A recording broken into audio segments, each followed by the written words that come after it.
우리 다 같이 사도신경으로 신앙 고백하겠습니다. 전능하사 천지를 만드신 하나님 아버지를 내가 믿사오며 그 외아들 우리 주 예수 그리스도를 믿사오니 이는 성령으로 잉태하사 동정녀 마리아에게 나시고 본디오 빌라도에게 고난을 받으사 십자가에 못 박혀 죽으시고 장사한 지 사흘 만에 죽은 자 가운데서 다시 살아나시며 하늘에 오르사 전능하신 하나님 우편에 앉아 계시다가 죄리로서 산 자와 죽은 자를 심판하러 오시리라. 성령을 믿사오며 거룩한 공회와 성도가 서로 교통하는 것과 죄를 사하여 주시는 것과 몸이 다시 사는 것과 영원히 사는 것을 믿사옵나이다. 아멘. 우리 찬송가 214장 찬양드리겠습니다.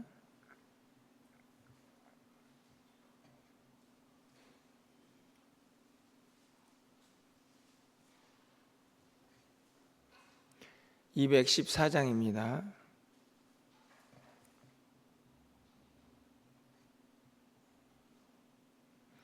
나 주의 도움 받고자 주 예수님께 빕니다.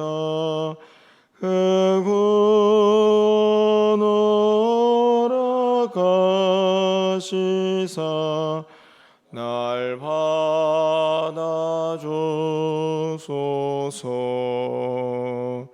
내 모습 이대로 주 받아주소서.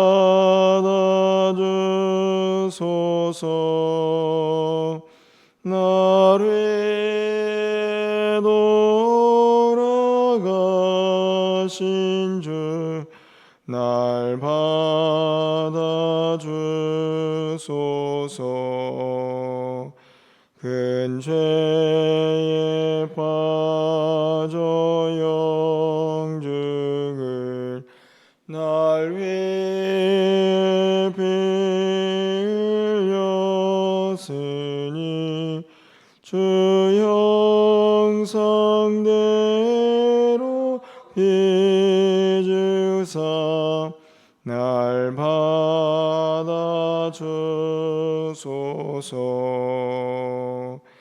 내 모습 이대로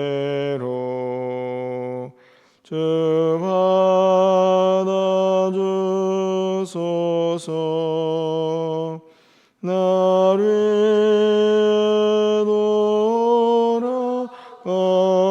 돌아가신 주 날 받아주소서.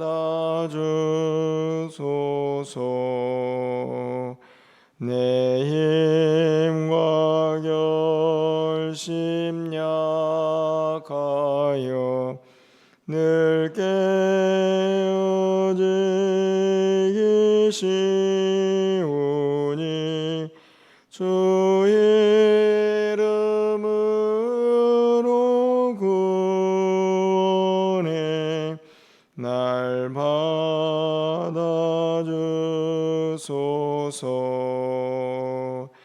내 모습 이대로 주 받아주소서.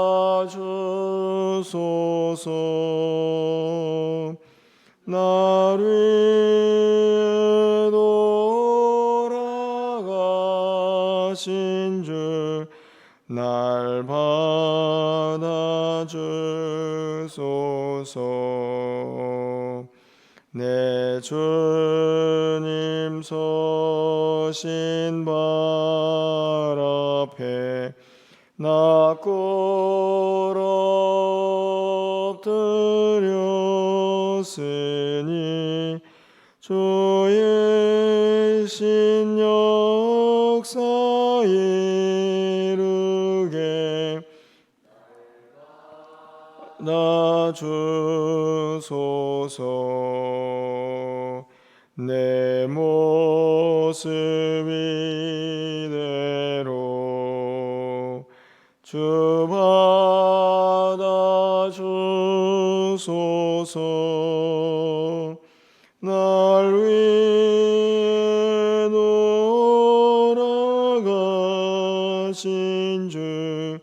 날 받아주소서.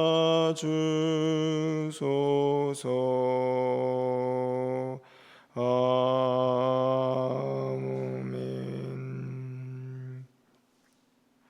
오늘 하나님 말씀은 예레미야 46장입니다.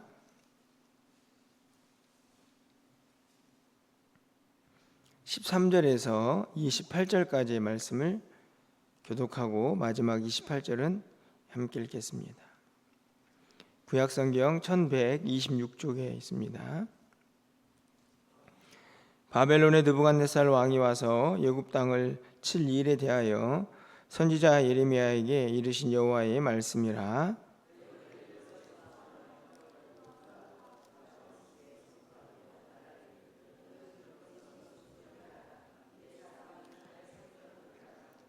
너희 장사들이 쓰러짐은 어찌함이냐? 그들이 서지 못함은 여호와께서 그들을 몰아내신 까닭이니라.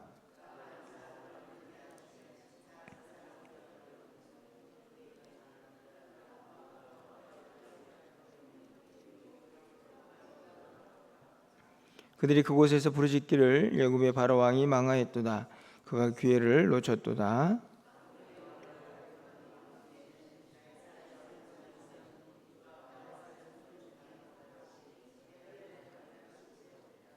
애굽에 사는 딸이여, 너는 너를 위하여 포로의 짐을 꾸리라.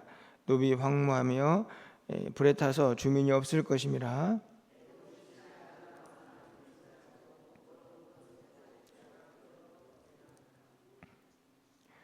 또 그 중에 고용꾼은 살찐 수송아지 같아서 돌이켜 함께 도망하고 서지 못하였나니 재난의 날이 이르렀고 벌 받는 때가 왔음이라.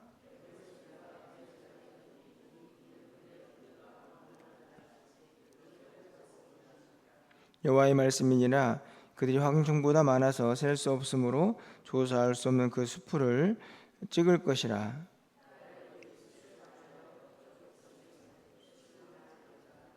만군의 여호와 이스라엘 하나님께서 말씀하시니라.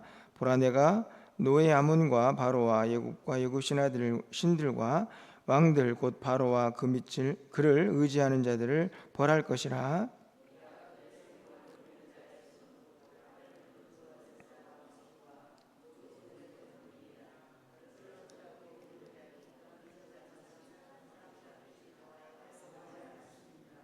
내 종 야곱아, 두려워하지 말라. 이스라엘아, 놀라지 말라.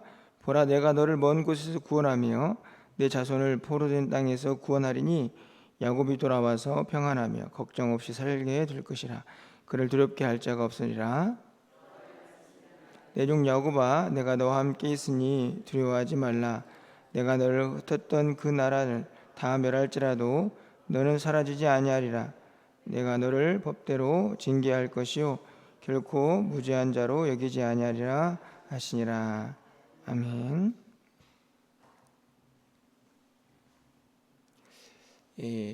우리가 이 땅을 살아가면서 가지는 어떤 인간의 연약함이라고 한다면 여러 가지 것이 있겠지만 그 중에 하나가 멀리 보고 또 넓게 보는 일을 잘하지 못한다 하는 것입니다.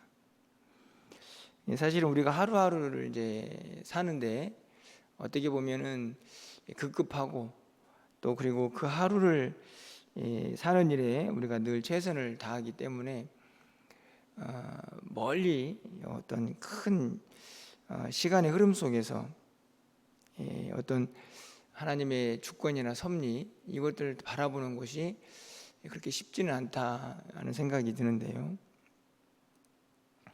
우리가 보통 이제 한 사람이 이제 열심히 잘 살아도 이제 100년 정도, 보통 80년 이렇게 생각을 해보면 사실 그 시간도 결코 짧지는 않지만 역사 이렇게 큰 시간들을 보면 100년 가지고는 이 일을 할 수가 없죠. 200년, 300년, 1000년 이런 시간들이 흘러가지 않습니까? 그러니까 그렇게 짧게 사는 인생들이 역사를 이해하고 1000년, 500년 이런 시간들을 좀 바라보는 것이 결코 쉽지 않다 하는 것이죠.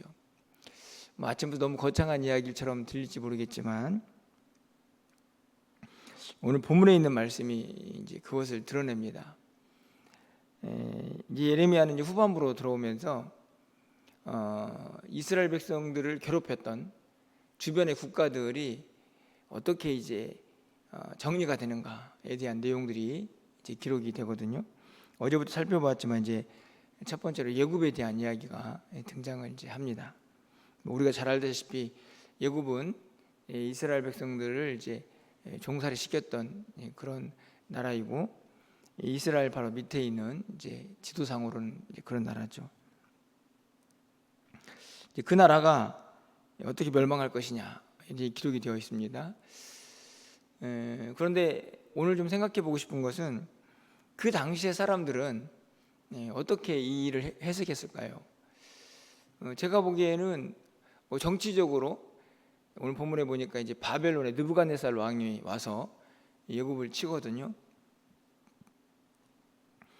그 당시에 눈으로 보면 정치적으로 어떤 해석과 또 어떤 위험과 또 누가 뭐 정치를 잘 못해서 막 이런 해석들을 막 하지 않겠습니까? 그런데 오늘 성경이 보는 역사는 어떻습니까?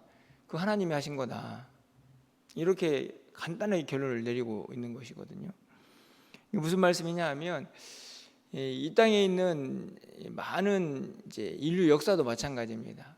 그 당시에는 뭐 역사가 어떻고 아니면 뭐 사람이 어떻고 정치가 어떻고 누가 뭐 실수를 하고 이런 여러 가지 해석들을 할 수 있겠지만, 궁극적으로 그 모든 것을 바라보면서 이해할 수 있는 것은 하나님이 그 안에서 그 온 인류 역사를 주관하고 계신다 하는 것이죠.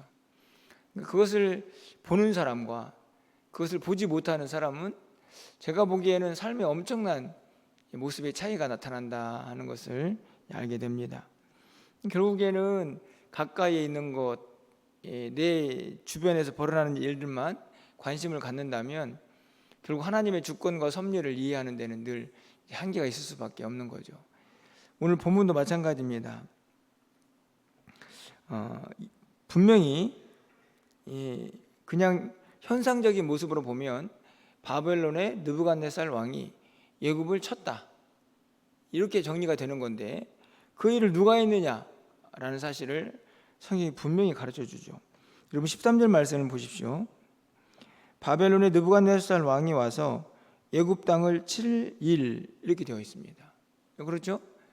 이게 보면은 바벨론의 느부갓네살 왕이 예굽을 친다 이렇게 되어 있는데, 여러분 14절 말씀을 보면 너희는 예굽에 선포하며 믹돌과 놋과 다바네스에 선포하여 말하기를 너희를 굳건히 서서 준비하라, 내 사방이 칼에 삼켰느니라, 이렇게 말씀을 하시면서 이제 그 심판에 대한 예고를 하죠.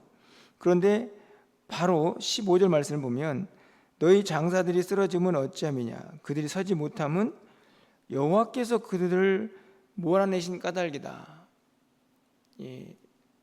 되게 단순해 보이지만 그 당시의 사람들이 이것을 이해할 수 있었을까, 이런 생각이 좀 드는 거죠.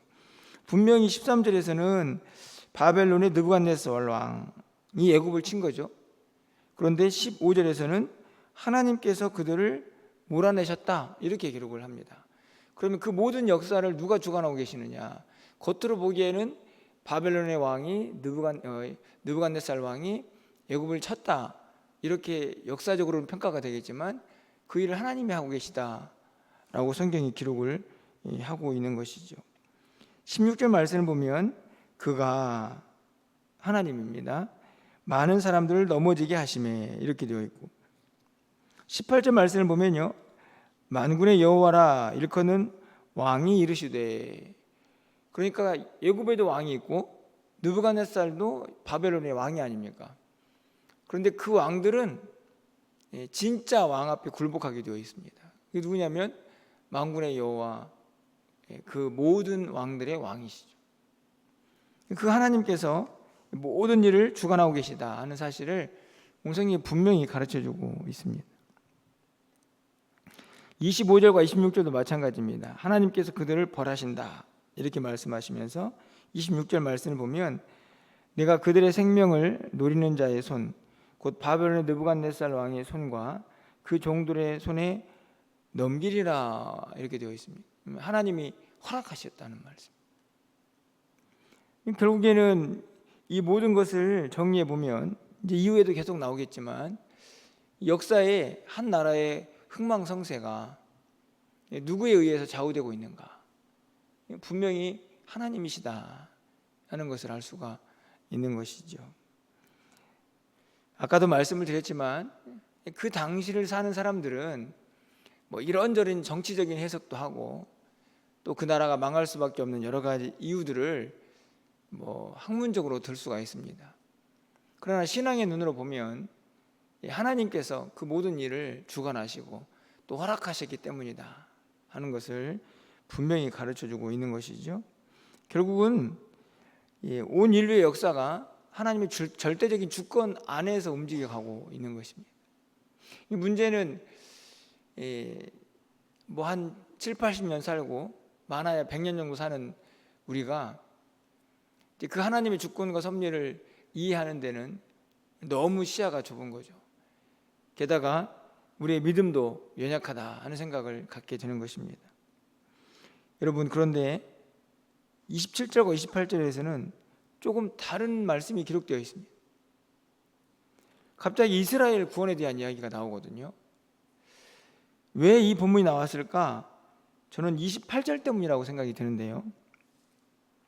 28절 말씀을 보면요, 여호와의 말씀이니라 내 종 야곱아 내가 너와 함께 있나니 두려워하지 말라.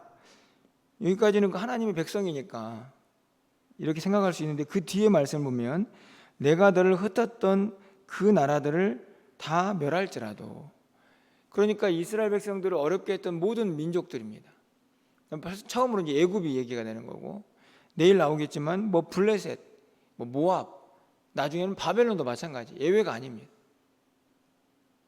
그러니까 이스라엘 백성들을 괴롭혔던 모든 백성들을 하나님이 결국은 다 멸하실 것이다 라고 말씀하시면서 너희들은 선민이니까 멸하지는 않는다 하는 말씀을 하고 계시는 거죠. 그러면서 끝부분에서 뭐라고 하냐면 그럼에도 불구하고 법대로 징계할다. 그게 무슨 말씀입니까? 죄를 지으면 책망하시겠다 하는 말씀이죠. 그러니까 오늘 본문에서 우리가 간단하게 정리해 볼 것은 두 가지라고 생각이 듭니다. 하나님께서 온 인류 역사의 주관자시다. 그리고 하나님의 심판의 원칙은 매우 단순합니다. 죄 지은 자, 범죄한 자, 악한 자들을 벌하시죠. 하지만 그 가운데에서 하나님의 택한 백성들은 절대로 멸하지 않는다 하는 것이 하나님의 인류 역사를 주관하시는 방식이십니다.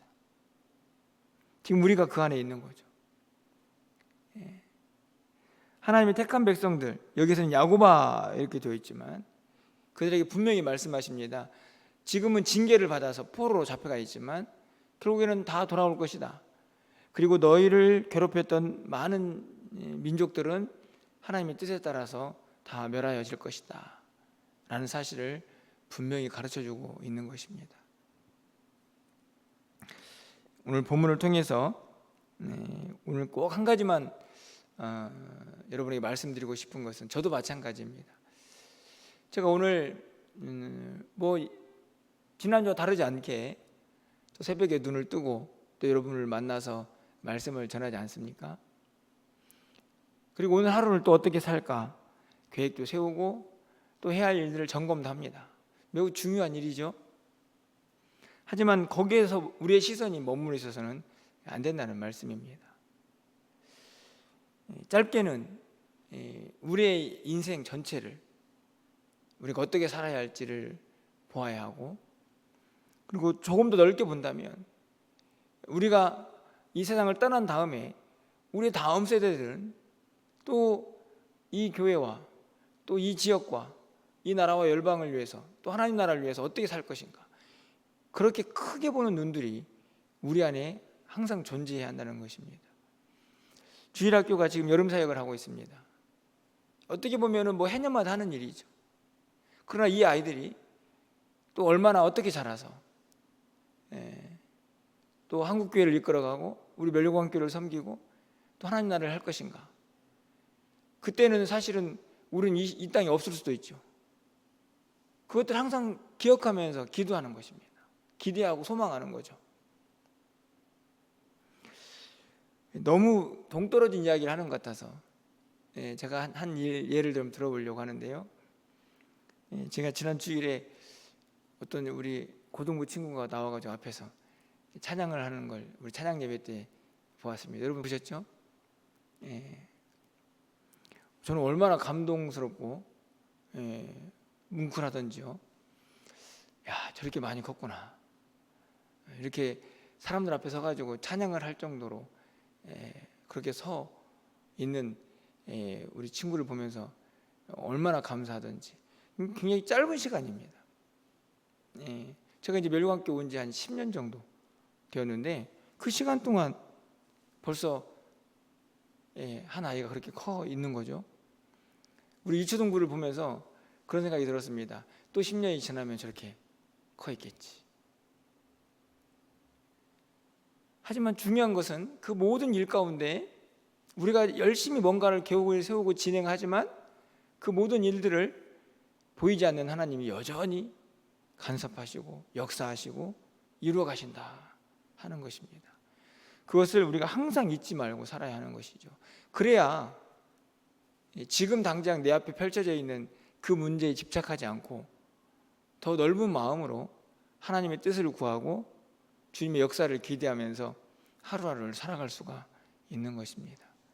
그러면 오늘 내 마음대로 뭐가 안 이루어져도 그렇게 조급하지 않습니다. 그렇죠?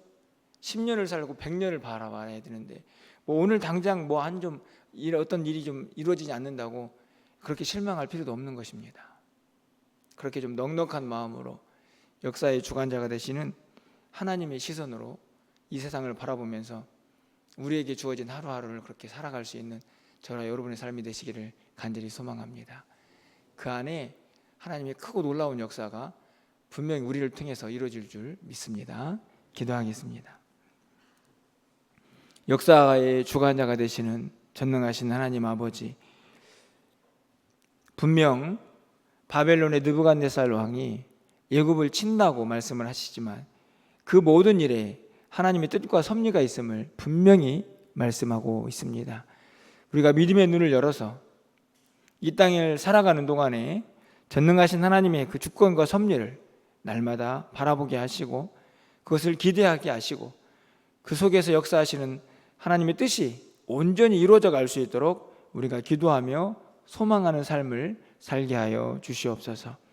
우리의 눈을 활짝 열어서 우리의 마음도 활짝 열어서 하나님의 위대하신 뜻을 날마다 기대하고 소망하게 하시고 그들을 위하여 한 걸음 한 걸음 힘있게 전진해가는 우리 모두가 되게 하여 주시옵소서. 오늘 당장 내 앞에 펼쳐진 어떤 일들이 때로는 우리를 실망하게 하고 내 뜻대로 이루어지지 않을 수도 있지만 그것이 전부가 아님을 우리가 기억하게 하시고 하나님은 온 인류 역사를 주관하시면서 우리의 모든 삶도 여전히 함께하고 계신 것을 두려움 없이 바라보며 전진해가는 우리 모두가 되게 하여 주시옵소서. 오늘 한 날 우리의 모든 삶을 주님께 의탁합니다. 사랑하는 성도들, 저들의 출입을 지켜주시고 오늘 한 날도 여전히 하나님의 주권 속에 있음을 믿음으로 고백하게 하여 주시옵소서. 우리 유초동부가 이번 주말에 또 여름 성경학교를 준비하고 있습니다. 기도로 잘 준비하게 하시고 이런저런 어려움들이 있겠지만 하나님께서 모든 것들을 채워주셔서 부족함 없이 잘 진행될 수 있도록 인도하여 주시옵소서. 무엇보다도 안전하게 은혜롭게 열매가 있는 성경학교가 진행될 수 있도록 하나님께서 간섭하시고 역사하여 주시옵소서. 오늘 우리의 기도를 들응답하시고 하늘문을 활짝 열어주시고 우리의 마음의 문도 활짝 열어주시옵소서. 예수 그리스도의 이름으로 기도합나이다. 아멘.